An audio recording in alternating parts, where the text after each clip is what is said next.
Olá, meu nome é Grace, sou graduada em enfermagem e atuo como técnica de enfermagem em um banco de olhos de Minas Gerais. Vou falar sobre a enfermagem nos cuidados oculares para a doação de córneas. A atuação da enfermagem ela é essencial na manutenção da saúde, mas é com frequência que nos deparamos com a realidade da morte. Nesse contexto, a equipe de enfermagem tem um papel importante na percepção de um potencial doador de órgãos e tecidos e nos cuidados, que vão permitir e garantir a efetividade desse processo. O objetivo, então, é relatar a experiência de um banco de olhos público de Minas Gerais em relação aos cuidados de enfermagem com as córneas dos potenciais doadores. O estudo é de natureza descritiva, tipo relato de experiência. Resultado. Então, eu pude observar que no banco de olhos existe um descarte de córneas devido a essas lesões relacionadas ao período de internação. Pacientes com morte encefálica, eles têm um comprometimento do fechamento das pálpebras, da lubrificação e da hidratação das córneas. Então, nos potenciais doadores de morte encefálica, deve ser feita a oclusão correta dos olhos, manter as córneas umedecidas com solução salina 0,9%, e proteger com pomada para evitar a ceratite por exposição. Em relação às conclusões, o que eu pude concluir é que o cuidado de enfermagem prestado a esse potencial doador, ele é fundamental na prevenção das lesões das córneas, né? E com isso, esses cuidados vão impedir que essa córnea seja inviabilizada para o transplante. E isso expressa uma medida de segurança ao paciente. Em relação às contribuições e implicações para a enfermagem, é que nessa perspectiva a gente pode notar a importância do conhecimento científico do profissional de enfermagem nos cuidados relacionados aos potenciais doadores, né? E com isso evitando a perda considerável de tecido, o que também vai refletir no receptor. Então, se existe uma perda de tecidos, né? Esses pacientes que estão aguardando, eles vão ficar prejudicados. As considerações finais é que são necessárias atividades de capacitação para toda a equipe, que pode ser estabelecido parcerias com os bancos de olhos e a disseminação desse conhecimento, né, sobre os cuidados práticos com as córneas enquanto potenciais doadores, né, criação de protocolos assistenciais, tudo para garantir a viabilidade desses tecidos para que seja efetivado o transplante. Obrigada. Gostaria de cumprimentar a todos os presentes no primeiro Congresso Mineiro de Enfermagem. O meu trabalho vai tratar sobre os projetos de lei relacionados à prevenção do suicídio no Brasil. Meu nome é Joyce Cristina de Paula e como autora deste trabalho também tem a professora doutora Nádia Cristiane Lapambotti. O suicídio é amplamente descriminalizado no mundo contemporâneo. Nem sempre foi assim. No decorrer do século XIX, ele era criminalizado em algumas regiões, as pessoas eram penalizadas pela tentativa ou suas famílias quando ocorria a morte. Então, com a evolução das nações, a evolução dos tempos, o suicídio passou de atividade criminosa para problema de saúde pública. A Organização Mundial da Saúde tem grande preocupação com essa questão, tanto que estabeleceu planos de desenvolvimento e de melhora para a prevenção do suicídio. Atitudes sociais são essenciais e interpretações legais têm sido preocupação de vários países para a prevenção do suicídio. O objetivo do trabalho é analisar os projetos de lei propostos à Câmara dos Deputados na década de 2007 a 2017 relacionados à prevenção do suicídio. Como revisão de literatura, utilizamos a Constituição Federal de 1988, leis infraconstitucionais, contemplando as complementares e ordinárias, e leis infralegais, que correspondem a decretos presidenciais, portarias, instruções normativas e resoluções. A metodologia utilizada foi de pesquisa qualitativa documental realizada dos projetos de lei encontrados no site da Câmara dos Deputados, que é um site de acesso aberto. Entre 2007 e 2017, posteriormente, realizou-se a análise de conteúdo de Bardan, que olhou a autoria do projeto, a data da proposição, a situação e categoria de análise e a análise da ementa e a justificação do projeto. Os resultados encontrados foram um total de 20 projetos, sendo que 10 foram apresentados em 2017, 3 em 2007 e 2008, 2 em 2016 e 1 nos anos de 2012 e 2015. Em relação à situação, verificou-se que 65% encontram-se tramitando em conjunto, 4 arquivados, 1 aguardando apreciação do Senado Federal, 1 pronto para a pauta do plenário e 1 aguardando o parecer do relator, da Comissão de Seguridade Social e Família. No que se refere à categoria de análise, tem-se que 6 projetos são relacionados a políticas públicas e 14 são atinentes a alterações legislativas. Nota-se que os principais temas encontrados nos projetos referem-se à notificação compulsória que deveria ser feita pelo Serviço de Saúde de maneira mais efetiva para que pudesse encaminhar a pessoa ao tratamento adequado, ações de prevenção e combate realizadas pelo Sistema Único de Saúde, um Plano Nacional de Prevenção. Em relação às legislações, instituir como crime a omissão de quem poderia impedir outros de cometerem suicídio, obrigar os provedores a comunicarem às autoridades policiais caso identifique algum tipo de apologia ao suicídio, retirar conteúdos que incentivem o suicídio na internet, manter maior rigor, para a punição de crimes envolvendo a instigação, auxílio ao suicídio, e entre outras políticas que são importantes serem estabelecidas. Observa-se que a prevenção do suicídio é uma preocupação global, existe a necessidade de estabelecer uma norma regulamentadora, uma legislação mesmo no Brasil, para facilitar o exercício da prevenção.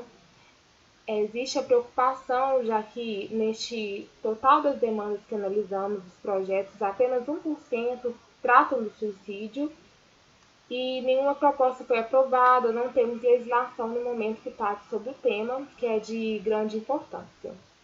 Eu gostaria de encerrar minha apresentação e agradecer a todos os presentes. Obrigada. Olá, eu sou Elisiane Cássia, discente do 4º período de enfermagem da Universidade de Pernambuco, PE, Campus Petrolina. Esse trabalho é intitulado Acidente de Transporte Terrestre em Rodovias Federais na 8ª Região de Saúde Pernambucana, perfil demográfico e os principais tipos de acidentes. E ele foi realizado com o auxílio de Matheus Vargas, Érica Daniela, Rosana Alves e Flávia Emília. No contexto atual, por conta do elevado número de veículos motorizados em circulação nas vias, é de extrema relevância o estudo de características relacionadas aos acidentes de transporte terrestre, principalmente porque os impactos desses acidentes na sociedade são observados a curto e longo prazo. Isso não só através dos números absolutos de morte, mas também na perda de produtividade das vítimas e nos elevados custos hospitalares, a depender das características do acidente ocorrido. Então, a partir disso, o objetivo desse trabalho foi traçar o perfil demográfico e os principais tipos de acidentes de transporte terrestre ocorridos em rodovias federais. E com relação ao perfil das vítimas, um estudo realizado em Pernambuco por meio do indicador Anos Potenciais de Vida Perdidos mostrou motociclistas, mais especificamente homens, como foco dos anos potenciais de vida perdidos por acidentes. E esse índice engloba as perdas indiretas decorrentes dos acidentes e inclui a precocidade dos anos de vida em potencial perdidos, além da diminuição da produtividade. E a respeito do tipo de acidente, a Organização Mundial da Saúde traz em seu relatório global a prevalência das colisões e também aponta que o risco de ocorrência da colisão aumenta quando há ingestão de bebida alcoólica. Então, essa pesquisa realizou um estudo descritivo dos acidentes de transporte terrestre ocorridos em rodovias federais circunscritas à 8ª Região de Saúde do Estado de Pernambuco, no período de 2012 a 2014, e que foram notificados pela Polícia Rodoviária Federal. Utilizou-se a estatística descritiva como método de análise dos dados, com a apresentação das frequências absolutas e relativas e das medidas de tendência central, através da média, e das medidas de dispersão, através do desvio padrão. Os dados foram analisados com os programas Microsoft Office Excel e o Stata 14.0, e o trabalho foi aprovado pelo Comitê de Ética e Pesquisa da Universidade de Pernambuco sob o protocolo número 1686222. Com relação às características das vítimas, observou-se que 61% delas apresentam algum tipo de ferimento, e o perfil das vítimas possui idade média de 35,3 anos, sendo majoritariamente formado por homens adultos. comparando-se a atropelamento de pessoa ou animal, colisão, queda, capotamento, tombamento, saída da pista ou incêndio, observou-se que o principal tipo de acidente ocorrido foi colisão, podendo esta ser frontal, lateral, traseira ou transversal. E esse tipo de acidente representou 73,9% das ocorrências. Então, com base nisso, observou-se que os resultados obtidos neste trabalho convergem com os de outras pesquisas e são similares aos acidentes ocorridos nas demais regiões do país entre os anos analisados, 2012 a 2014. O estudo de Alcoforado mostrou que em 2013, no Brasil, entre os acidentados prevaleceram homens na faixa etária de 18 a 35 anos, e essa característica também foi observada no estado de Pernambuco. E um relatório produzido pela Conferência Nacional do Transporte apontou que nas demais rodovias federais do país, os acidentes de transporte por colisão foram os mais frequentes em números absolutos, principalmente no ano de 2013. Dessa maneira, as características identificadas neste estudo a respeito do perfil das vítimas e do tipo de acidente mais frequente, elas possibilitam o aprimoramento de políticas públicas, direcionando-as mais especificamente às características aqui observadas, com destaque para os homens e jovens em idade produtiva e para os acidentes do tipo colisão. Consequentemente, isso permite a redução de internações, custos hospitalares, mortes e também de outros danos ocasionados pelos acidentes de transporte terrestre. E essas foram as referências utilizadas nesse trabalho, que faz parte de um projeto maior apoiado financeiramente pelo Conselho Nacional de Desenvolvimento Científico e Tecnológico, CNPq. Muito obrigada pela atenção.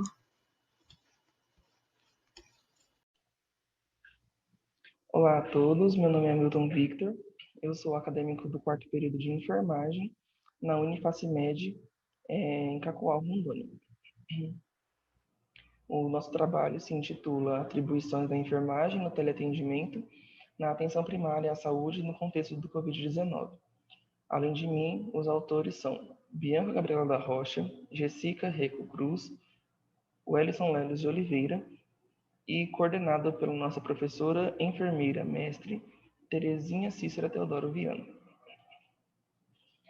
Em virtude dessa nova pandemia no qual vivemos, os órgãos de saúde vêm enfrentando inúmeras dificuldades. Dentre elas está a capacidade de proporcionar segurança nos atendimentos aos pacientes da atenção primária. Com isso, foi sancionada uma resolução número 634 de 2020, que viabiliza o atendimento por meio de teleconsultas, evitando assim a presença do indivíduo na unidade básica, possibilitando assistência continuada aos pacientes de maneira virtual. O objetivo do nosso trabalho foi descrever as atribuições do profissional de enfermagem no teleatendimento na atenção primária à saúde do contexto da Covid-19. O nosso trabalho trata de uma revisão literária, bibliográfica, expositiva e temporal, tendo como os principais descritores a assistência de enfermagem, coronavírus e Covid-19. Utilizou-se as bases para busca de dados, a Cielo, o PubMed e a Biblioteca Virtual de Saúde, BVS. Os períodos de escolha para a seleção dos artigos foram os artigos publicados de janeiro a agosto de 2020 e que estivessem publicados em português. Bem, com os 3 artigos selecionados, podemos observar que o teleatendimento tem como principal intuito evitar a propagação da Covid-19 dentro das unidades de saúde, considerando diminuir o fluxo de atendimentos físicos e proporcionando um atendimento virtual a esses pacientes. A teleconsulta também deve ser consentida entre paciente e enfermeiro dentro das suas competências legais, podendo estabelecer diagnósticos de enfermagem, como também elaborar planos de cuidado. É primordial que o enfermeiro, assim como toda a sua equipe multiprofissional, estejam devidamente capacitados para a realização desses teleatendimentos, visto que é uma nova empregabilidade de atendimento ao cliente, ao paciente, e possui novos desafios que, para serem utilizados, precisam que os profissionais sejam submetidos a um treinamento eficaz. Dessa forma, os pacientes poderão ser atendidos por profissionais de maneira remota, assegurando atendimento eficaz. Com isso, a leitura dos artigos é notório a eficácia do uso dessa nova modalidade para evitar a exposição do paciente e ofertando a ele um atendimento de qualidade, principalmente a pacientes que nessa pandemia são pacientes considerados de risco, como os diabéticos e os hipertensos, possibilitando dessa forma a continuidade da assistência prestada, diminuindo as chances de novas pessoas serem contaminadas. Agradeço a todos pela atenção e tenham um bom evento.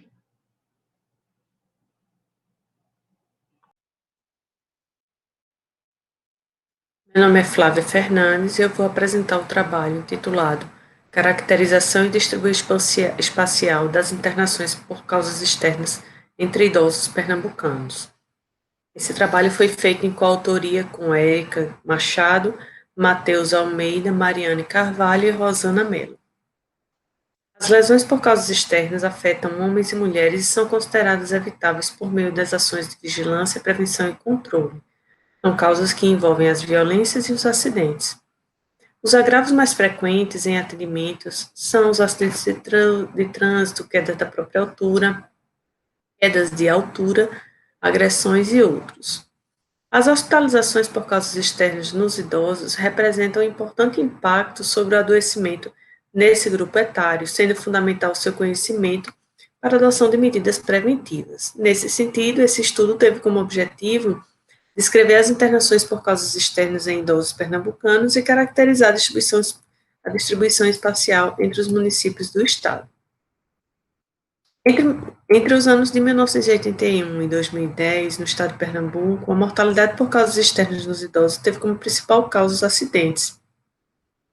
Quando analisadas as internações e mortalidade por agressões em 2016 nos idosos, foi identificada uma ocorrência de 2.912 casos em que prevaleceram os idosos de 60 a 69 anos e idosos do sexo masculino. Quanto à taxa de mortalidade, o maior valor foi encontrado na faixa etária de 80 anos ou mais.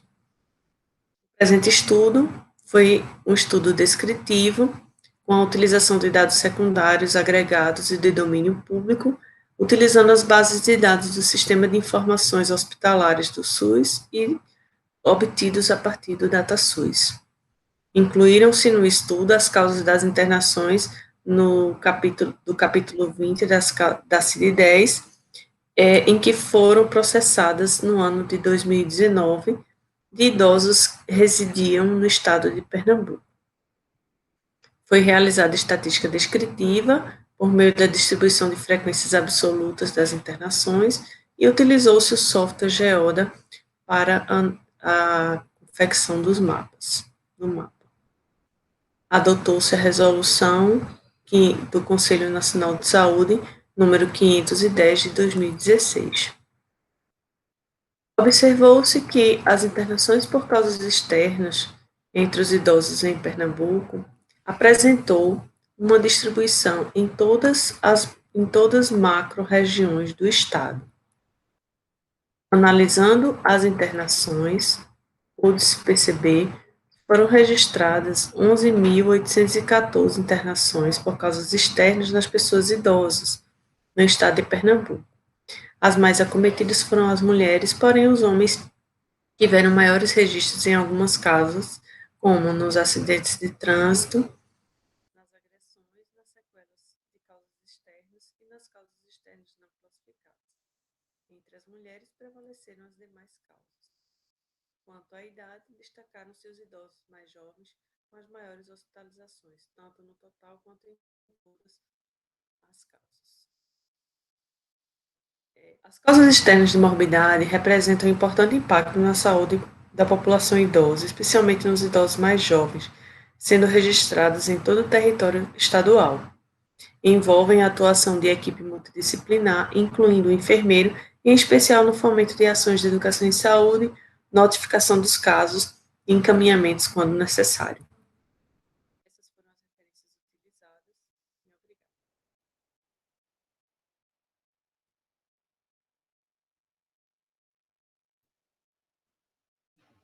Obrigada. Meu nome é Vanessa Cavalcante Coelho de Macedo e vou apresentar o trabalho intitulado Contribuições da Monitoria em Saúde do Idoso para a Formação em Enfermagem, que tem como autores eu, Flávia Emília Cavalcante Valença Fernandes e Priscila Helena Alencar Falcão Sobral. Bom, a monitoria é uma modalidade de ensino-aprendizagem que fortalece a formação acadêmica e propicia o desenvolvimento das competências e habilidades teórica-prática dos estudantes, tanto do monitor quanto dos alunos que estão sendo monitorados, já que há uma inteira ligação entre teoria e prática com o monitor, quando ele desenvolve essas habilidades, no desenvolvimento desses exercícios, das metodologias dentro da sala de aula. É por isso que é importante o aluno ele passar por essa experiência para que se torne um profissional capacitado e preparado para atuar como promotor da saúde do ser humano. Nesse sentido, o objetivo desse trabalho é relatar a vivência nas atividades de monitoria da disciplina Cuidado e Enfermagem na Saúde do Idoso e refletir sobre a sua importância na formação acadêmica e na prática profissional.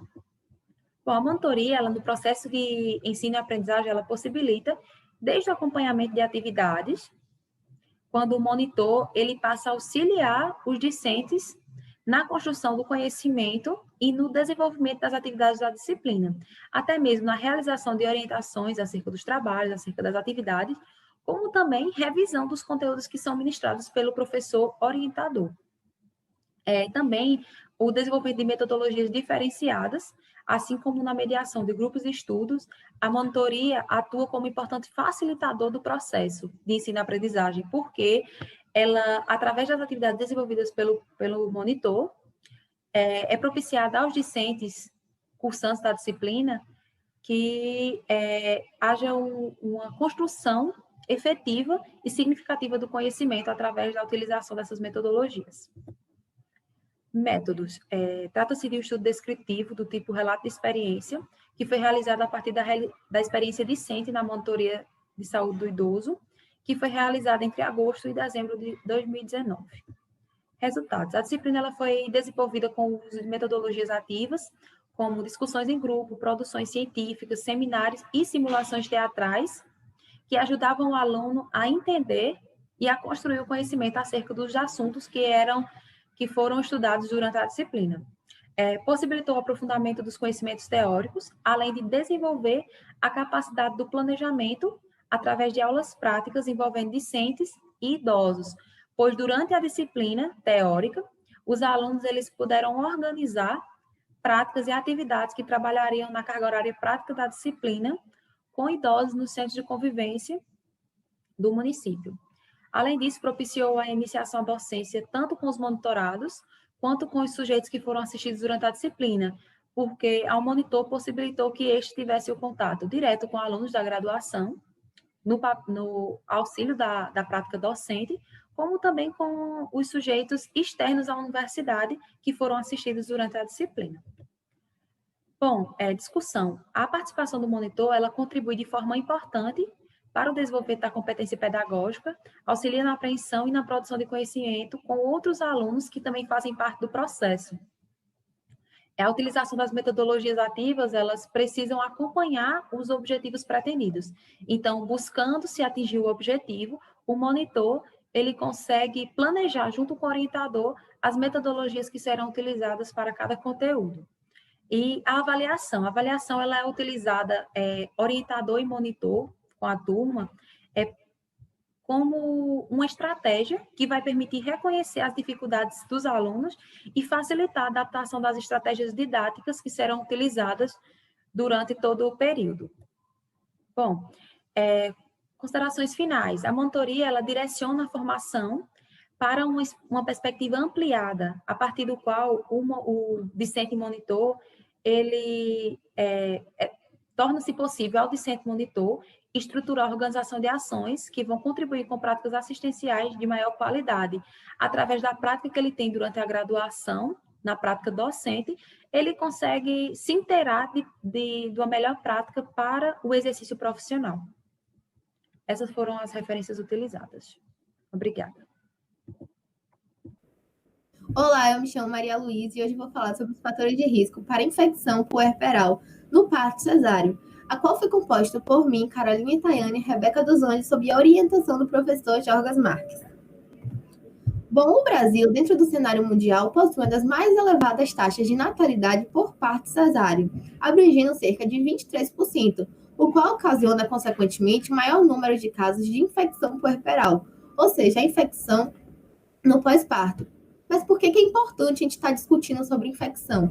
Porque a infecção, por si só, ela já é um problema de saúde pública. E quando a gente fala na infecção do sítio cirúrgico, é ainda mais preocupante. Por quê? Porque é lá que há uma maior prevalência de internações, de morbidade e de mortalidade materna. E como objetivo do nosso trabalho, o objetivo geral é identificar na literatura científica os fatores de risco para infecção puerperal em parto cesáreo. E como objetivo específico, abordar como a assistência de enfermagem vai atuar na minimização dos riscos de infecção puerperal. A problemática que a gente achou dentro da revisão de literatura. A primeira, maior prevalência em mulheres pardas e negras. Mas por quê? Porque, infelizmente, ainda hoje, são essas mulheres que nós encontramos à margem da sociedade, as mulheres mais vulneráveis. São elas que são de baixa renda, que possuem uma baixa escolaridade e, principalmente, são elas que encontram mais dificuldade em ter um pré-natal de qualidade. Ou seja, elas não conseguem ter a orientação suficiente de o que é que elas devem fazer quando vão sair da maternidade. Se elas devem ou não ficar em repouso, se elas devem ou não comer tal coisa. Então, elas não têm a orientação necessária. A falha na antibiótico-profilaxia no pré-parto. Mas o que seria a antibiótico-profilaxia? Seria a administração de medicamentos que vão objetivar, reduzindo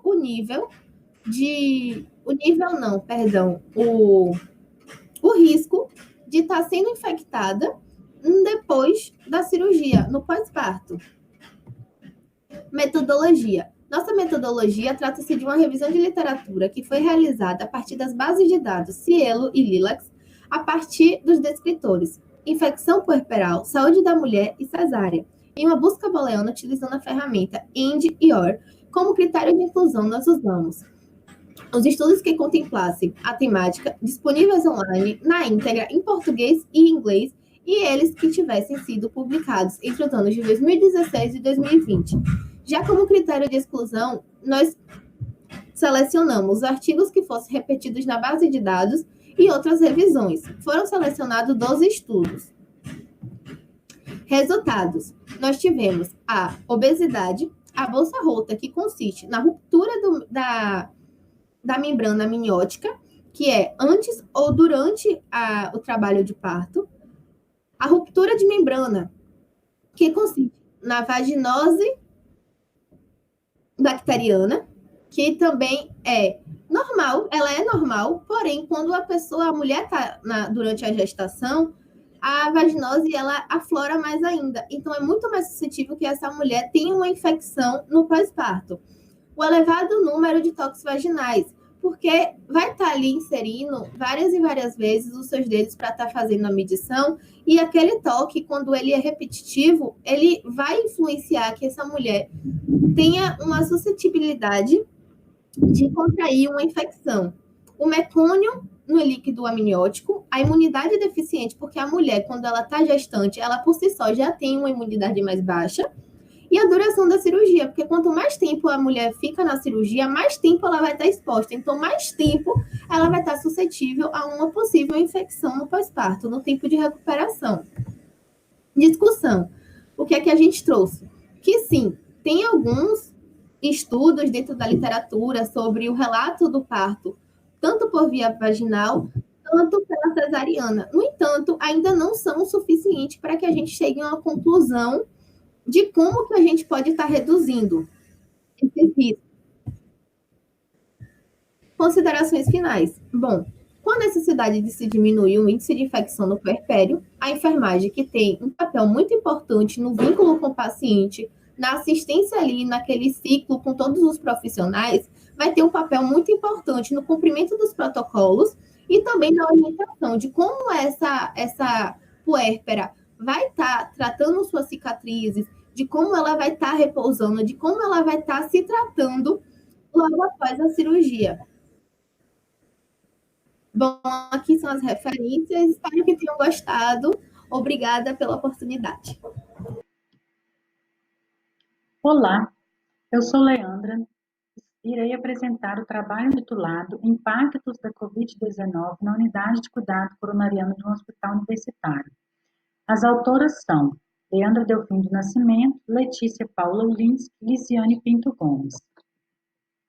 Desde que a doença do coronavírus, em 11 de março de 2020, foi declarada pandemia pela Organização Mundial de Saúde, importantes repercussões clínicas, sociais, políticas e econômicas surgiram, deixando marcas, consequências e aprendizados. Hospitais e instituições de saúde precisaram reescrever suas rotinas e procedimentos operacionais.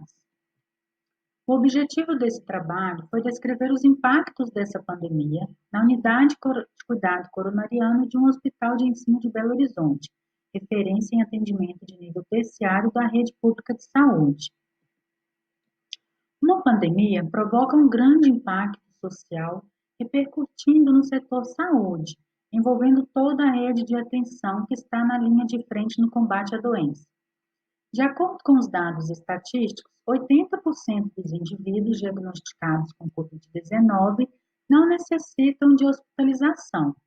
No entanto, dos 20% hospitalizados, 15 precisarão de terapia intensiva, apresentando a forma mais grave da doença. Esse trabalho foi elaborado a partir de relato de experiência baseado no cotidiano profissional das autoras, no período de março a agosto de 2020, a partir da vivência assistencial, gerencial, de enfermagem, traduzida em práticas, observações, estudos, discussões e adaptações no setor e instituições referidos.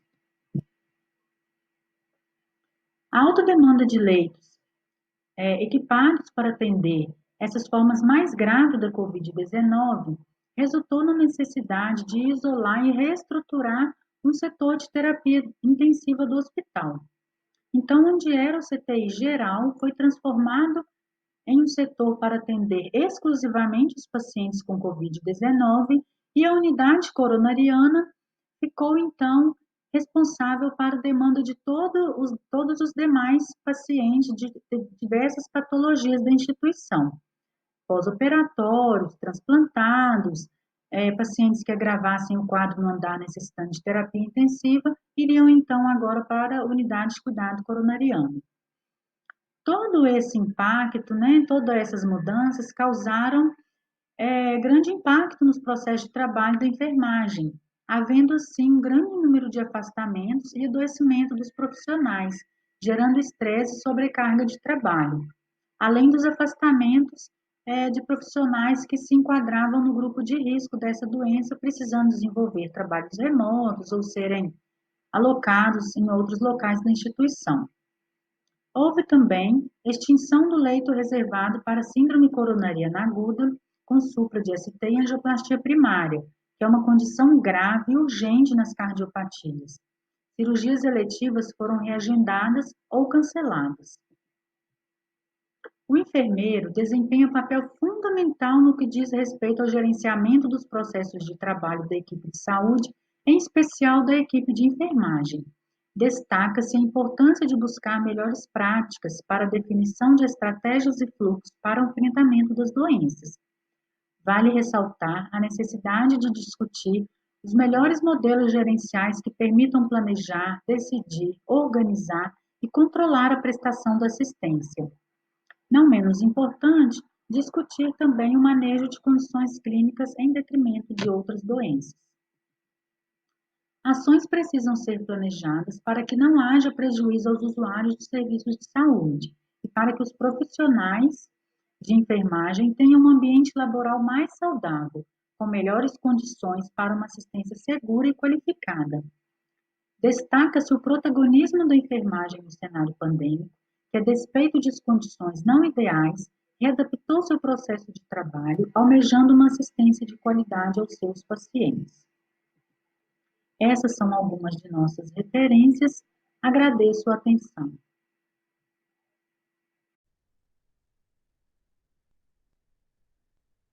Olá, meu nome é Luiz Ariete Andreotti. Meu estudo é a incidência das características definidoras do diagnóstico de enfermagem sede perioperatória Fizeram parte comigo dessa pesquisa Maria Eduarda Sodré, a Osana Cristina Ferreira, o Leonel Alves do Nascimento e a Lígia Fal Fonseca. Eu faço parte do grupo de pesquisa da sede da Universidade Estadual de Londrina. Bom, a sede é um sintoma muito comum recorrente em pacientes cirúrgicos. Isso se deve devido ao tempo prolongado que o paciente fica em jejum, à intubação durante o ato cirúrgico, que faz com que ele fique com a boca aberta por um grande período de tempo e, consequentemente, o ressecamento da cavidade oral, que leva à sede, a perda do volume sanguíneo, a ansiedade, o uso de medicamentos anticolinérgicos, a respiração oral, entre outros. E a sede resulta em um desconforto e sofrimento e influencia de forma negativa na experiência cirúrgica do paciente. Apesar dela ser um sintoma muito recorrente, ela não é contemplada em nenhuma taxonomia de diagnóstico de enfermagem. Portanto, meu objetivo foi avaliar a incidência das características definidoras relacionadas à proposição do diagnóstico de enfermagem sede perioperatória, comparando-as no pré- e pós-operatório imediato. Bom, alguns estudos apontam que o paciente é competente de identificar as características que indicam a presença de sede. E o avanço de estudos resultou no desenvolvimento de uma proposição do diagnóstico de enfermagem sede perioperatória para o NANDA. As etapas de análise de conceito e validação de conteúdo resultaram na identificação de 9 características definidoras selecionadas, que foram garganta seca, lábios ressecados, saliva grossa, língua grossa, constante deglutição de saliva, gosto ruim na boca, vontade de beber água e relato do cuidador. A metodologia usada nessa pesquisa foi quantitativa analítica transversal, realizada no pré- e no pós-operatório imediato, em um hospital universitário de grande porte, no período de 2 meses, seguindo um roteiro estruturado. A amostra foi não probabilística e ela abrangeu 150 pacientes de ambos os sexos, com idade superior a 12 anos. E os dados foram duplamente digitados e analisados. Bom, os resultados obtidos foram: a idade média dos pacientes foi de 43,1 anos, com um desvio padrão de 18,5. O tempo médio de jejum foi de 13 horas, variando de 2 a 41 horas. A sede teve prevalência de 69,3% no pré-operatório e 81,3% no pós-operatório. E a intensidade média foi de 4,62 e 5,67, respectivamente, nesses períodos. A intensidade média era pedido para o paciente avaliar de 0 a 10 o quanto ele sentia sede. Bom, nesse gráfico, nós podemos ver as 9 características definidoras. Em azul escuro, a incidência destas no pré-operatório, em cinza no pós-operatório, e em azul claro, a diferença do pré para o pós-operatório. Circulado em vermelho estão as características que tiveram um aumento significativo, sendo essas a garganta seca, boca seca, lábios ressecados, vontade de beber água e o relato do cuidador. A sede possui alta prevalência em toda a experiência cirúrgica, aumentando no pós-operatório, e as características definidoras foram identificadas em alta proporção já no pré-operatório, e apresentaram um aumento em sua maioria significativa do pré para o pós-operatório, demonstrando, assim, uma possível influência do procedimento anestésico cirúrgico, aumento do tempo de jejum e entre outros fatores. Todas as características definidoras foram observadas no pré e no pós-operatório imediato, sendo as características boca seca, garganta seca, lábios ressecados, vontade de beber água e relato do cuidador apresentaram um aumento significativo no pós-operatório imediato quando comparados com o pré-operatório. A equipe de enfermagem deve estar atenta à ocorrência dessas características definidoras, realizando intervenções de alívio da sede para este paciente e melhorando, assim, a sua experiência cirúrgica. Essas foram as minhas referências. Muito obrigada.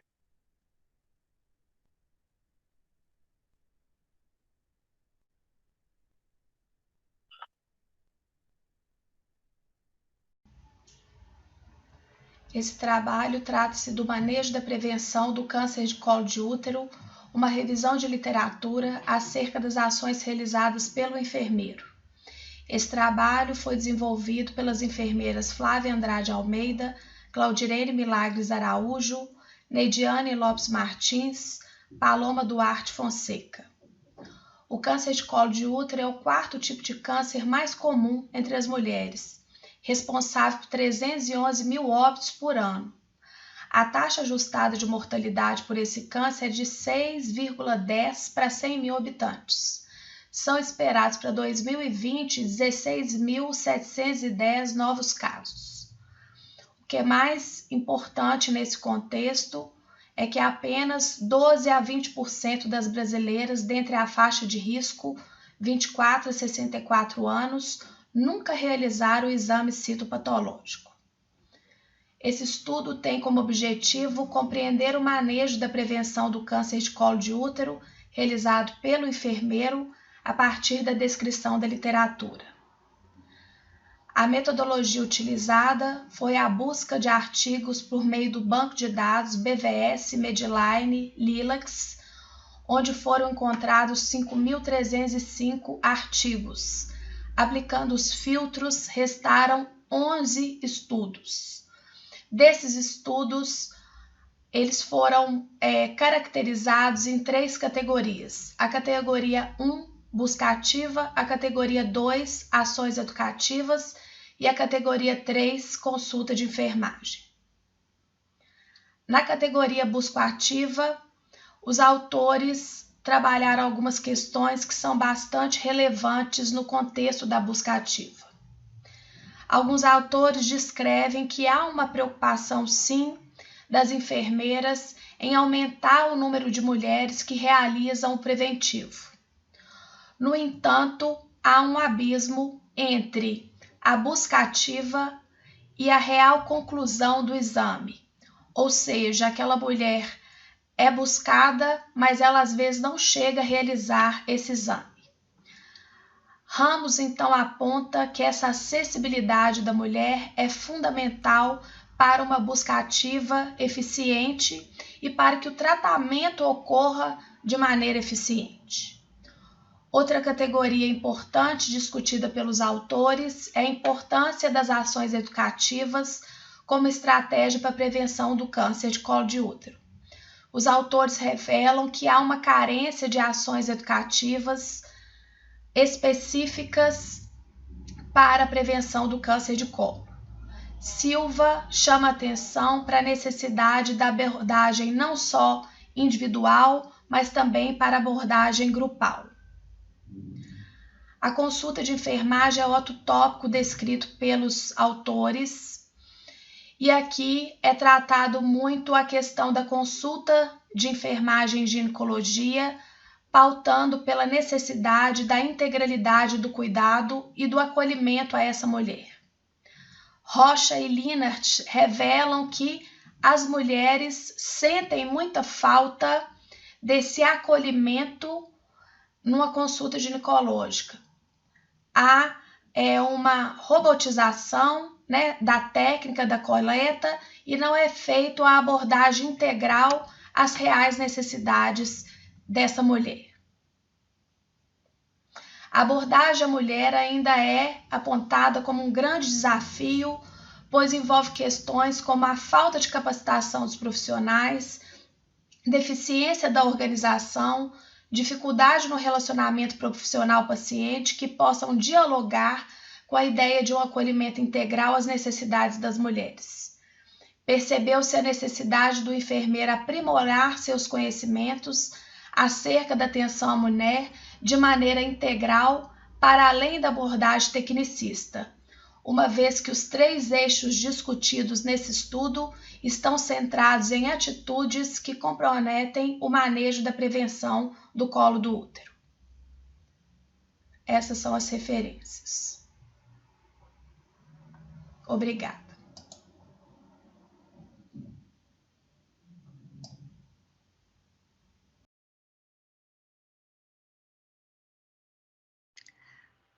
Bom dia a todos. Eu sou Grace Kelly Oliveira de Souza. Irei apresentar o resumo intitulado Neonato com osteogênese imperfeita em parada cardiorrespiratória, um relato de experiência. A equipe é composta por eu, Grace Kelly Oliveira de Souza, Verena Ribeiro Esquivel, Tamires Lopes Santana de Carvalho, Érica Luzia Salles Murici de Jesus e Alessandra Rabelo Gonçalves Fernandes. A introdução. A osteogênese imperfeita, de sigla OI, ela é uma doença caracterizada por fragilidade óssea causada por defeito qualitativo ou quantitativo do colágeno tipo 1, sintetizado por osteoblastos. Acomete 1 em cada 20 a 5 mil nascidos vivos e faz parte do conjunto de doenças raras. A OI possui 13 subtipos que variam conforme a gravidade. O colágeno tipo 1 é a principal proteína estrutural do osso e de outros tecidos. As fraturas podem ocorrer em qualquer fase da vida, principalmente durante a infância. O objetivo desse resumo é relatar a experiência na assistência ao neonato com osteogênese imperfeita em parada cardiorrespiratória. Breve revisão da literatura. Devido à ampla heterogeneidade genotípica e fenotípica, a OI ela tem sido classificada em vários tipos, de acordo com as características clínicas, os aspectos radiológicos e os genes responsáveis.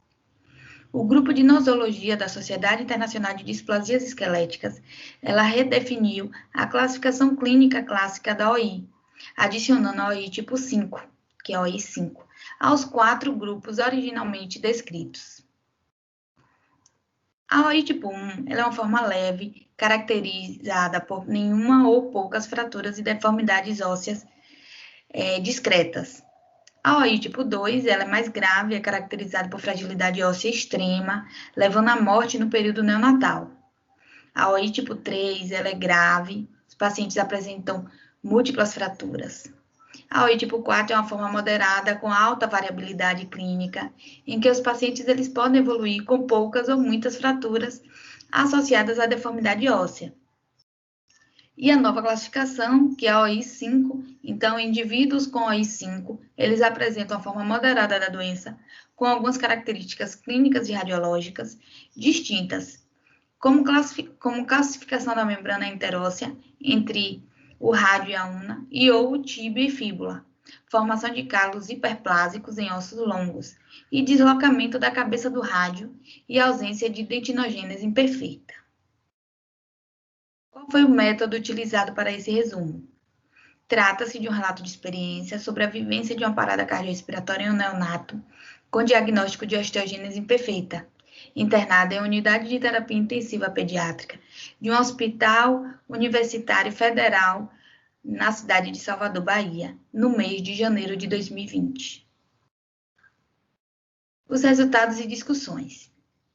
A ressuscitação cardiopulmonar, a RCP, era o conjunto de medidas que tem como objetivo evitar ou reverter a morte prematura de pacientes com as funções respiratórias e circulatórias ausentes ou gravemente comprometidas.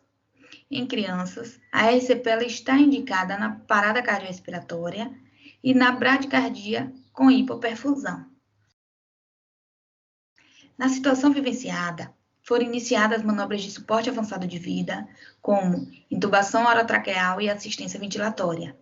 Além disso, houve a necessidade da utilização de drogas vasoativas e sedação leve para conforto no suporte ventilatório mecânico.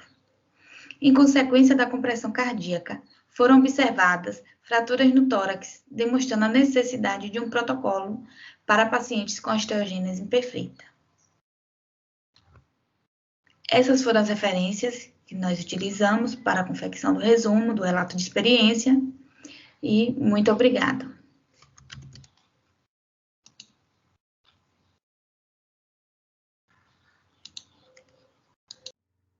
Olá, meu nome é Samuel Lucas e eu vou apresentar para vocês o trabalho intitulado Papel do profissional enfermeiro atuante na atenção primária diante da saúde da população LGBTQIA+, revisão de literatura. Por não se encaixarem nos padrões heteronormativos, a população LGBTQIA+, ela recebe um tratamento pejorativo e excludente na sociedade, o que limita o acesso deles aos serviços de saúde. O objetivo do trabalho foi, portanto, buscar na literatura científica disponível produções que elucidassem sobre o papel do enfermeiro atuante na atenção primária, em se tratando da saúde da população LGBTQIA+. Guimarães e colaboradores, em 2020, eles dissertaram sobre o conhecimento que os enfermeiros atuantes na Estratégia da Saúde da Família têm acerca da Política Nacional de Saúde Integral da População LGBT, hoje devendo ser estendida para os demais membros da sigla. Belém e colaboradores, em 2018, analisaram a atenção à saúde dada a essa população por meio de um estudo qualitativo, julgando importante uma maior visibilidade que deve ser dada a eles. Inglin e colaboradores, em 2016, eles discorreram sobre a experiência que tiveram em um hospital-escola de enfermagem na área central-oeste dos Estados Unidos, onde eles inseriram no ensino curricular da instituição o cuidado à população LGBT como pré-requisito importante para uma boa formação do estudante. Foi realizada uma pesquisa na base de dados BVS, Cielo e Google Acadêmico, utilizando os descritores DEX, minorias sexuais e de gênero, atenção primária à saúde e enfermagem. Foram incluídas publicações nos idiomas português e inglês, de qualquer tipo de estudo dos últimos 5 anos. Essas buscas foram realizadas em agosto de 2020. A análise inicial foi realizada com base no título e no abstract das produções encontradas. Posteriormente, foi requerido o texto integral dos estudos, que discorriam acerca da seguinte pergunta de pesquisa: como tem sido a atuação do enfermeiro da unidade básica frente ao cuidado à saúde da população LGBTQIA+. 10 artigos foram encontrados no BVS, um artigo no Cielo, e uma filtragem mais minuciosa foi necessária nos artigos encontrados pelo Google Acadêmico. De toda a produção, foram selecionados 10 artigos. Os artigos abordam o desconhecimento de profissionais quanto às ações de saúde pré-determinadas na política, bem como o despreparo dos profissionais para o acolhimento desse grupo. Há artigo que aborda a visão dos profissionais de saúde em relação ao público vulnerável LGBTQIA+, mas não há artigos que respondiam exatamente à pergunta deste estudo. Por meio de pesquisas e estudos, chegou-se à conclusão de que é necessário um maior conhecimento dos enfermeiros acerca da Política Nacional de Saúde Integral da população LGBT. Há artigos que esclarecem que as ações de promoção e vigilância da saúde eram reducionistas, fragmentadas, enviesadas em função da orientação sexual e afetadas pela baixa assiduidade, estereótipos e barreiras nos atendimentos. Portanto, mudanças paradigmáticas desde o âmbito teórico organizacional às relações de cuidado devem ocorrer na atenção à saúde desse grupo. Professores de enfermagem devem preparar os alunos para fornecer cuidados culturalmente sensíveis e eficientes à população LGBT.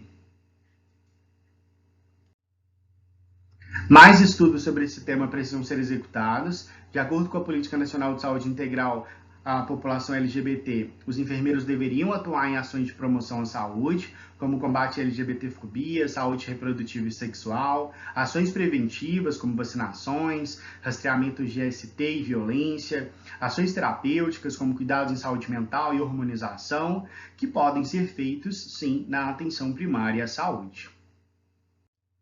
Essas são as nossas referências. Muito obrigado. Olá, eu vou apresentar o trabalho intitulado Trabalho da Enfermagem no Enfrentamento ao Coronavírus, a ótica da ergonomia. Eu sou Glécia e o trabalho foi feito juntamente com a colega Gina Kelly News. Bom, durante a pandemia, os profissionais de saúde se mantiveram durante todo o tempo na linha de frente e, por isso, expostos a diversos riscos ergonômicos. Dentro da ergonomia, nós temos 2 conceitos fundamentais para entender o trabalho, que é o conceito de trabalho prescrito ou tarefa, que é aquilo que se tem para fazer, e o trabalho real ou atividade, aquilo que se faz para fazer.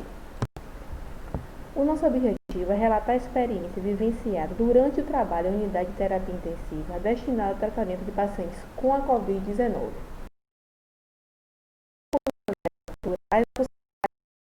Trabalho demanda exigências físicas e exigências mentais, tornando-se uma experiência vivenciada individualmente a partir da realidade no qual o trabalhador está inserido.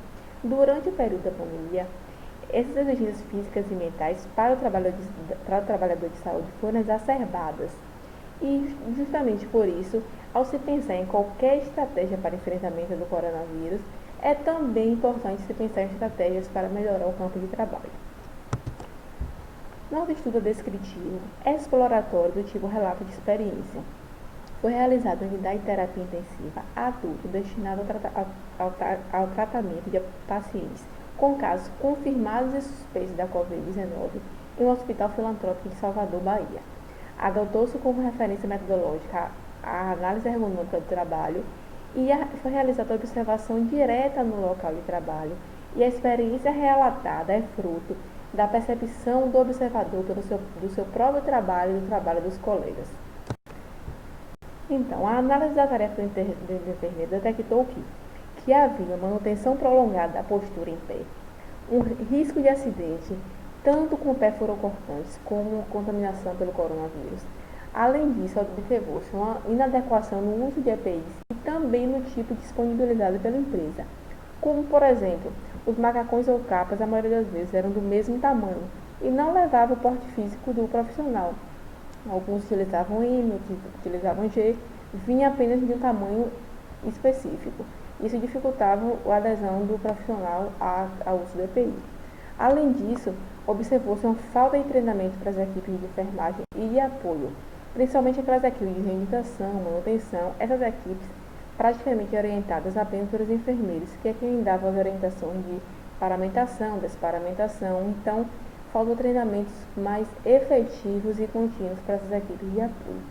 Além disso, a estrutura da unidade era inadequada, sem ventilação, o que exacerbava o desconforto térmico profissional, utilizando toda aquela paramentação. Na dimensão psíquica, foi observada uma alta exigência cognitiva, com tomada de decisões a todo momento e um elevado grau de atenção sobre a tarefa. Além disso, foi observada uma margem de manobra limitada e submissão a longas jornadas. Na dimensão coletiva, destaca-se a importância da comunicação e a ajuda mútua entre os colegas como uma forma de contornar dificuldades. Propõe o estabelecimento de um processo de escuta com o intuito de desenvolver melhorias e intervenções no ambiente ocupacional, sendo imprescindível o acompanhamento contínuo das condições de trabalho e saúde do profissional de enfermagem, que se mostram com inúmeras habilidades gerenciais e assistenciais. Obrigada pela atenção. Olá, bom dia a todos. Estarei dando início aí à apresentação do nosso trabalho aprovado, intitulado como Ocorrência de Acidentes com Animais Peçonhentos em Crianças. Pelos autores, por mim, Samara Taniele Rocha, Caroline de Souza Oliveira, ambas graduandas do curso de enfermagem, Bruna Letícia e Álvaro Barrelas como orientadores, professores. Sabemos que hoje, os animais peçonhentos são caracterizados por produzirem um veneno, que em condições naturais, eles têm o poder de injetar este veneno nas presas, com o intuito aí de prendê-la em questão de defesa.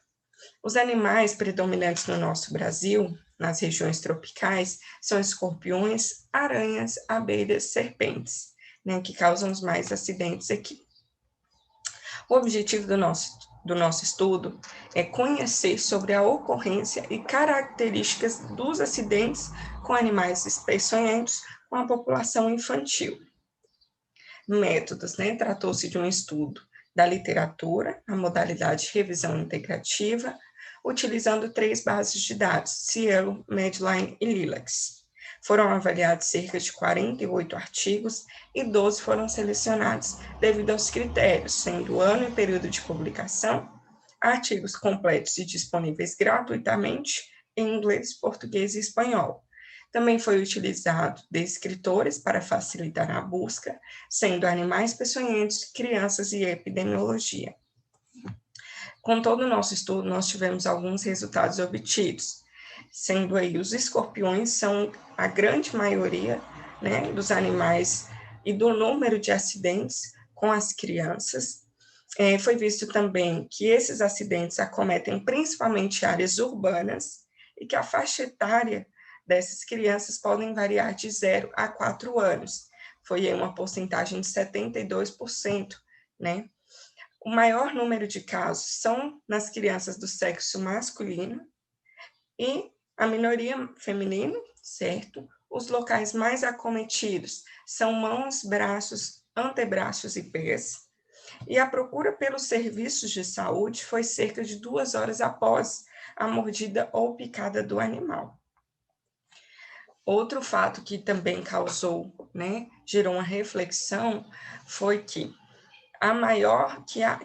deve haver uma condição de saúde do ambiente melhor, ou seja, a vigilância de zoonoses deve estar mais presente nas condições de vigilância ambiental das cidades, para a prevenção dos animais peçonhentos nas residências. Sabemos que as crianças aí podem estar o tempo todo mexendo, colocando objetos, na mão, e acaba que ocorrem as picadas ou as mordidas desses animais. Foi percebido também, e concluímos o nosso estudo, que é necessário condições para um transporte mais rápido das vítimas, para diminuir os riscos e caber mais medidas de alívio e sofrimento daquele momento. É de suma importância também o esclarecimento e a sensibilização da população sobre os acidentes com animais peçonhentos, e que deve haver uma melhoria no acesso aos serviços de saúde. Talvez a zona rural tenha uma dificuldade muito grande em levar as vítimas, aos hospitais, mesmo a grande parte sendo a parte urbana, é necessário que essa demanda de tempo não seja tão demorada. Concluímos aí que a enfermagem é essencial para essa população, visto que nós somos a porta de entrada, e também que as ações e promoções à saúde sobre esse tema é de suma importância para prevenir sequelas devido ao veneno, devido ao acidente, e prevenir também óbitos infantis. Aqui foram as referências utilizadas para o nosso trabalho. Agradecemos a aprovação do nosso trabalho. Qualquer dúvida podem entrar em contato conosco, e agradecemos novamente a participação.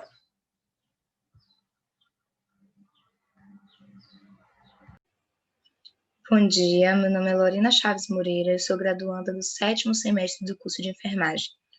Hoje eu vim apresentar sobre um resumo que tem como tema a vivência sobre a saúde psicológica dos profissionais de enfermagem frente à Covid-19, um relato de experiência.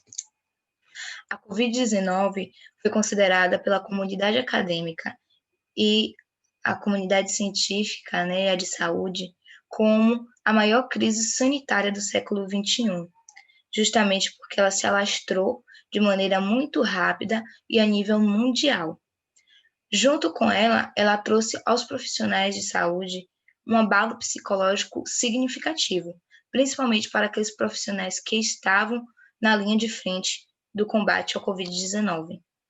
Não só esse abalo psicológico aconteceu, como também ele veio instalar quadros de exaustão e desgaste, não só físico, quanto psicológico.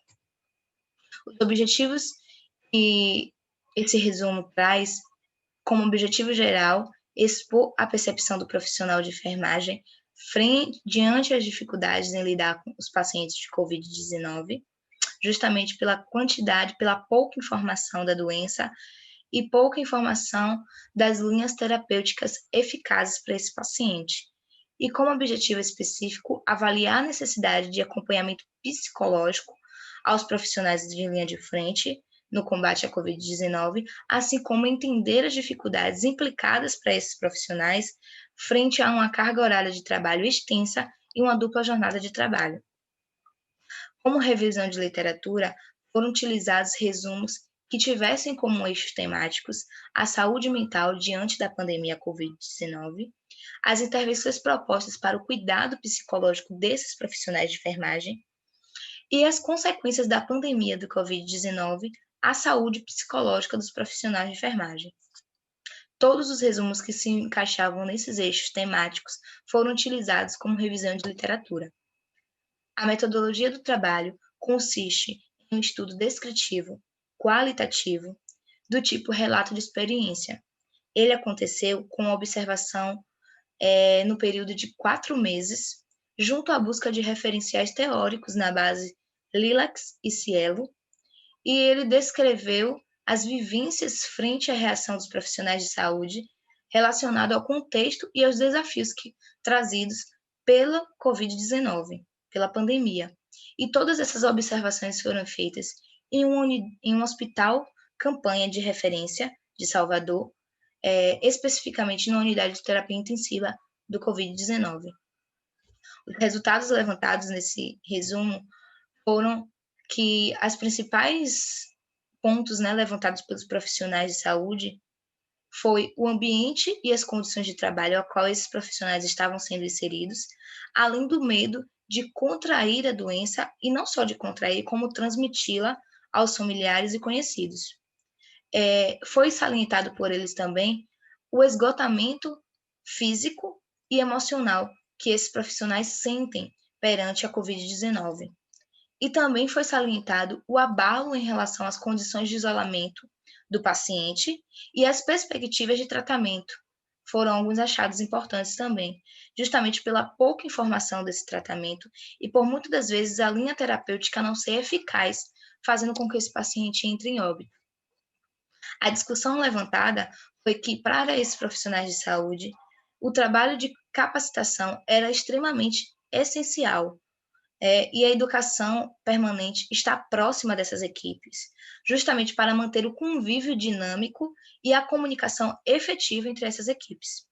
A intensa carga de horário de trabalho e a pouca informação sobre a doença influencia diretamente no psicológico desses profissionais, né, na qualidade de saúde mental e física desses profissionais.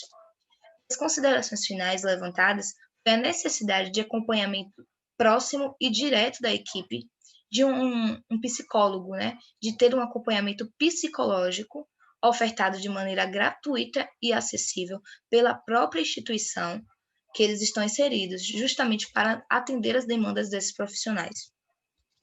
Essa foi uma das referências utilizadas, Schmid e Ornell, ambas de 2020, justamente para fundamentar a escrita desse resumo.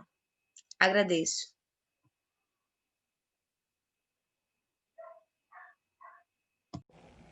Olá, tudo bem? Meu nome é João Victor e eu vou falar sobre um relato de experiência feito com gestantes, onde foi uma prática sobre empoderamento e violência obstétrica. Comigo, como autoras primárias, são Aline Carolina Perpétuo Ribeiro, Crislane Aleixo Fernandes de Jesus, Thaís dos Santos Oliveira e como autora secundária, Shirley Barbosa Dias. A mulher, por gerações, passou por muita violência desnecessária, sofreu atos dolorosos e evitáveis. Esses atos, essa violência, com o passar dos tempos, foi reconhecido como violência obstétrica. E para a OMS, a violência obstétrica é considerada como complicação temporária, permanente, sendo estas mental, física, moral e ética, vivenciada pela mulher durante gestação, parto e puerpério. Então, o enfermeiro que visa o cuidado deve disseminar conhecimento e confiança para que a mulher obtenha empoderamento sobre sua saúde e vida. De acordo com a pesquisa feita por Lansky em seu estudo, onde ele entrevistou 555 mulheres, 70 sofreram violência obstétrica e 25 não sabiam dizer se sofreram essa violência. Dentro de 555 mulheres, 70 parece ainda um número pequeno, mas se pegar como uma forma de amostra, 70 ainda é um número muito grande de mulheres a serem violentadas. De acordo com o estudo de Lansky, o número de mulheres que passaram a saber mais sobre violência obstétrica depois que foram conhecer a exposição Sentidos do Nascer aumentou muito. Então é importante ver que toda forma de educação, toda forma de adquirir conhecimento é sempre bem-vindo, como a exposição Sentidos do Nascer. Bom, a prática foi feita com gestantes em uma UBS.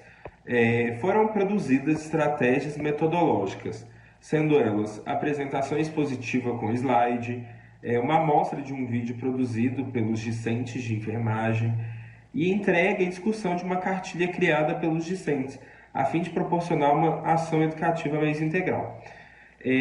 Vimos que a cartilha trouxe muitos pontos positivos, pois tivemos respostas, tivemos retorno dessas gestantes sobre o seu pré-natal, sobre o momento do parto. Gestantes levaram essa cartilha com elas e conseguiram se defender, conseguiram ver que poderia sofrer uma violência obstétrica e elas interviram com essa cartilha. Então nós vimos que foi muito positivo essa discussão, essa leva da cartilha para a conversa com as gestantes. De início, foi possível observar durante a prática a desinformação das gestantes sobre a temática, tendo assim grande quantidade de dúvidas a serem sanadas. Então foi observado por nós discentes que foi muito importante essa intervenção feita na UBS. Ainda muitas mulheres que necessitam adquirir esse conhecimento para poder ter uma gestação mais leve, uma gestação mais tranquila, sem preocupação. O presente estudo teve como foco a violência obstétrica, bem como a importância do empoderamento das gestantes durante o período gravídico e puerpério. Ademais, também foi analisado as experiências do seu cotidiano e conhecimento prévio acerca da temática. Então, ao passar do tempo com a apresentação, com a cartilha, nós fomos conversando, meio que uma roda de conversa mesmo. Fomos vendo experiências que as gestantes tinham, ou delas mesmas, ou de parentes, familiares, amigos, pessoas que elas conhecem, sobre a temática. Através dessa prática, foi possível observar o qual se faz necessárias discussões de forma que as informações alcancem de maneira correta as mulheres para seu empoderamento, sobre educação, promoção e prevenção em saúde, visto que essa oportunidade foi engrandecedora pela troca de experiência dos participantes presentes, tanto das gestantes, tanto seus acompanhantes, funcionários daquela UBS, discentes. Essas são as nossas referências. Obrigado e espero que o pouco que eu apresentei abra um pouco a mente de vocês para que busquem mais conhecimento sobre e empoderem cada vez mais mulheres para que elas tenham gestações mais tranquilas. Síndrome HELP, um relato de casos sobre o manejo da assistência na gestação de alto risco. Esse trabalho foi desenvolvido pelas enfermeiras Flávia Andrade Almeida, Aline Figueiredo Camargo, Aline Trindade da Paixão, Isabela Araújo Teodoro. A síndrome HELP tem origem no desenvolvimento placentário normal, que promove a injúria endotelial derivada da ativação de plaqueta ou outros vasos constritores. A síndrome HELP requer uma avaliação materno-fetal completa e os primeiros sinais clínicos eles precisam ser identificados ainda no pré-natal. Cerca de 76 mil mortes maternas e 500 mil mortes perinatais, elas estão relacionadas tanto à pré-eclâmpsia quanto às suas complicações, e a síndrome HELP é uma delas. Diante disso, esse trabalho tem como objetivo relatar o manejo de um caso de uma gestante diagnosticado com síndrome HELP a partir do atendimento realizado no cenário hospitalar. Essa pesquisa é de natureza documental, qualitativa, descritiva e exploratória. Ela foi realizada no Hospital de Grande Porte da cidade de Belo Horizonte. A pesquisa foi autorizada pelo Comitê de Ética e Pesquisa a partir do parecer descrito na tela. A análise do caso se deu pelo confrontamento de casos similares na literatura. A paciente em questão era uma mulher de 28 anos, primigesta, que começou a apresentar os sintomas de pré-eclâmpsia com 20 semanas e um dia. Ela apresenta queixa de epigastralgia e náusea, comparece ao pronto-socorro por mais de uma vez e só na quarta vez ela desenvolve um quadro convulsivo e chega com a pressão de 180 por 110 e o exame laboratorial detectando uma proteinúria. Em menos de 24 horas, ela evolui para um quadro de síndrome HELP, detectado pela plaquetopenia, comprometimento da função hepática. Na tentativa de evitar a mortalidade materna e fetal, a paciente é encaminhada para uma cesariana e ali é feita uma reposição de magnésio e uma hemotransfusão. A partir desse momento, essa mulher, após a cesariana, ela evolui para uma plaquetopenia severa, evolui para coma, morte encefálica e os órgãos são encaminhados para o MG transplantes. O que a gente observa nesse caso clínico é que ele é muito similar a tudo que é descrito na literatura. Todas as características encontradas nesse estudo são corroboradas pelos estudos de Marçal, Sukinoto, Neto, Nogueira e Moraes. O estudo de Moraes relata 29 casos de pré-eclâmpsia que também evolui, com comprometimento de função hepática. O estudo de Marçal relata um caso de uma paciente de 28 anos, assim como é descrita nesse caso, só que o quadro de pré-eclâmpsia aparece com 30 semanas e a da nossa paciente foi com 25 semanas. O estudo de Freitas também trabalha a questão da importância da identificação da queixa de epigastralgia.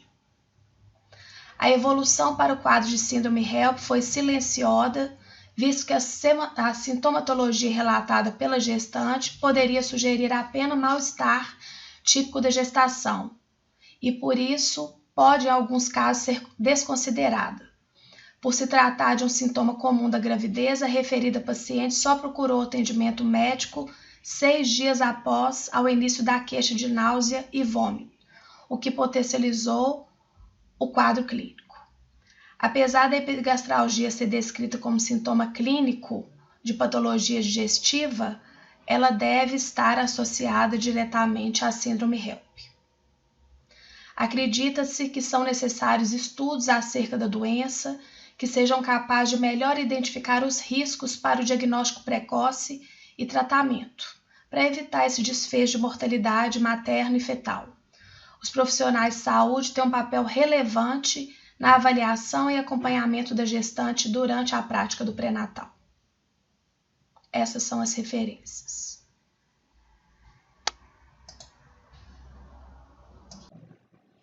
Olá, prezados congressistas. Irei apresentar o trabalho intitulado Vivência de Enfermeiros na Assistência aos Casos Suspeitos de Covid-19, Relato de Experiência. Esse trabalho é de autoria minha, Camila Santana Domingos, Patrícia de Oliveira Salgado, Caroline de Castro Moura, Luana Vieira Toledo e Cristiane Chaves de Souza. Como introdução, nós temos esse cenário atual em que o ano de 2020 está sendo marcado por uma pandemia causada pelo novo coronavírus, denominado SARS-CoV-2, causador da doença Covid-19. Por ser uma doença nova, permanece essa incerteza sobre a sua patogênese, gerando uma angústia na sociedade. Então, esse trabalho tem o objetivo de relatar a experiência de enfermeiros na assistência aos casos suspeitos de Covid-19, atendidos em um serviço ambulatorial de referência para tratamento de sintomáticos respiratórios.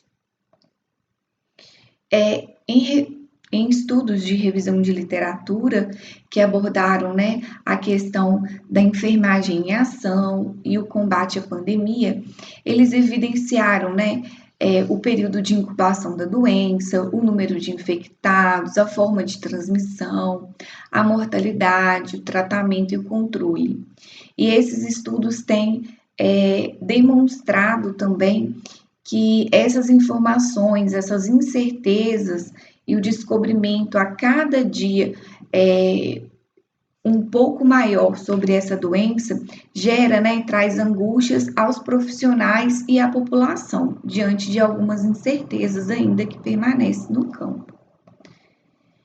Então, esse estudo, ele é um estudo descritivo, na modalidade de relato de experiência, sobre a atuação dos enfermeiros na assistência aos casos suspeitos de Covid.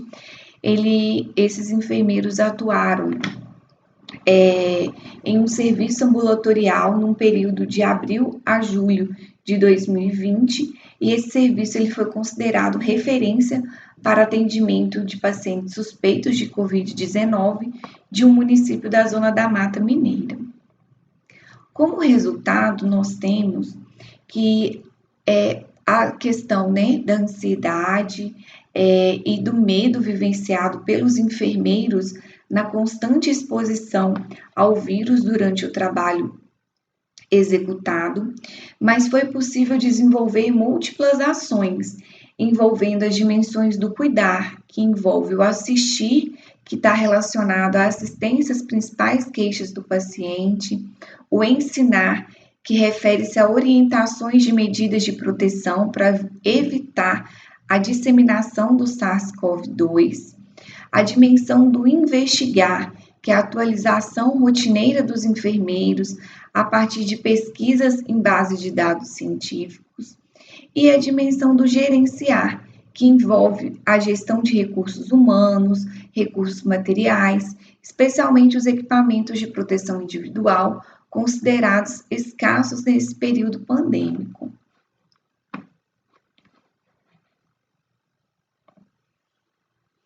Como discussão, trouxemos que o papel da enfermagem ele é fundamental no controle de uma pandemia.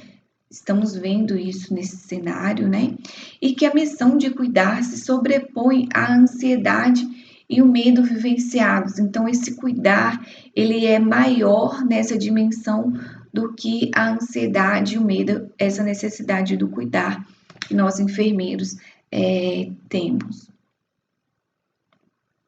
E como conclusão desse trabalho, temos que os enfermeiros que se dedicam ao cuidado dos outros, eles devem ser valorizados, pois sua atuação pode impacta na sociedade.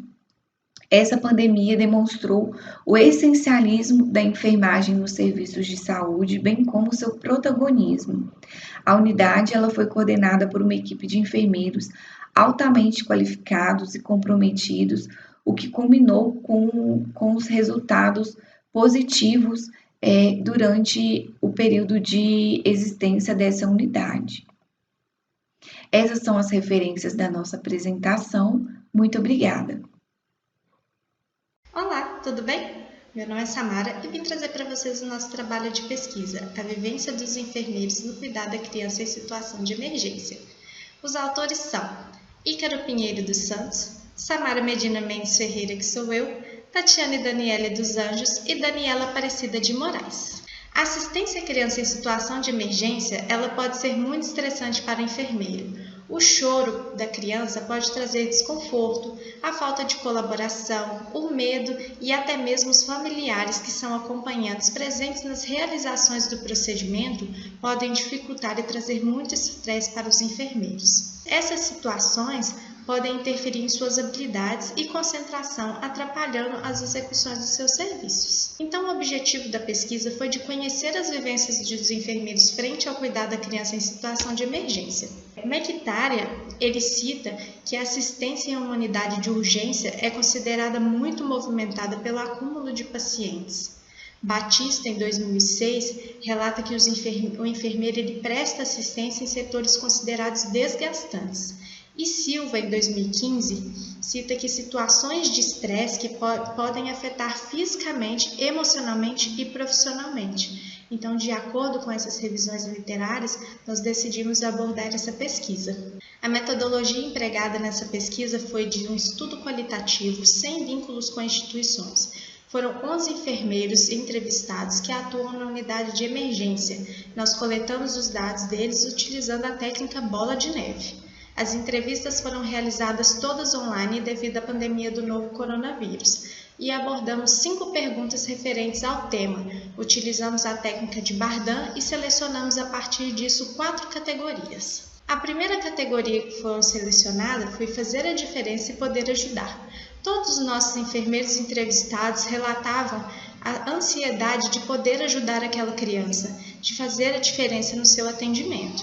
A segunda categoria foi o de saber lidar com a criança. É muito importante para eles que no seu âmbito profissional saber lidar com a criança é necessário. Acalmá-la, tornar ali ser a sua fonte de segurança é muito importante para que o profissional consiga realizar o seu trabalho. A presença dos pais e familiares durante o atendimento dividiu um pouco as opiniões. Alguns enfermeiros relatam que sim, gostam muito da presença dos familiares, pois eles sabem o que a criança gosta e podem auxiliar ali, acalmando, conversando. Outros enfermeiros dizem que se o acompanhante não tiver psicológico e preparo para estar ali, ele pode atrapalhar na hora de exercer as funções. A perda e o medo do fracasso também foi muito citado, por isso entrou como um quarto tópico. Os enfermeiros têm muito medo de perder aquele paciente, a pressão é muito grande, a fragilidade da criança, que a gente já sabe que tem, faz com que o enfermeiro se sinta inseguro e muitas vezes tenha muito medo. Diante disso, ele emprega tudo o que ele possa fazer para poder salvar aquela vida e não fracassar perante ela. Diante desses 4 tópicos, nós podemos ver que o atendimento à criança em específico ele pode causar danos emocionais mais profundos nos pacientes devido à fragilidade e à pressão que os acompanhantes podem impor em cima dos enfermeiros ali na hora que eles estão exercendo a sua função. Então esse estudo foi de grande valia, pois ele permitiu conhecer a vivência dos enfermeiros e o que eles sentem frente ao paciente pediátrico na urgência, na emergência, e o ponto de vista desses profissionais nessa situação. A equipe de enfermagem, ela leva uma vivência cotidiana de situações que geram muito estresse. O acúmulo, as sensações podem prejudicar suas habilidades profissionais. A assistência ao paciente pediátrico em situação de emergência, ela provoca ansiedade e medo. Então é necessário ter muito autocontrole e relação afetiva entre quem cuida e quem é cuidado. A escassez na literatura sobre esse tema nos mostrou que é preciso explorar mais para minimizar as doenças psicológicas que podem acometer os nossos enfermeiros. Essas são as nossas referências. Eu gostaria muito de agradecer a oportunidade de estar aqui no Congresso. Um grande abraço.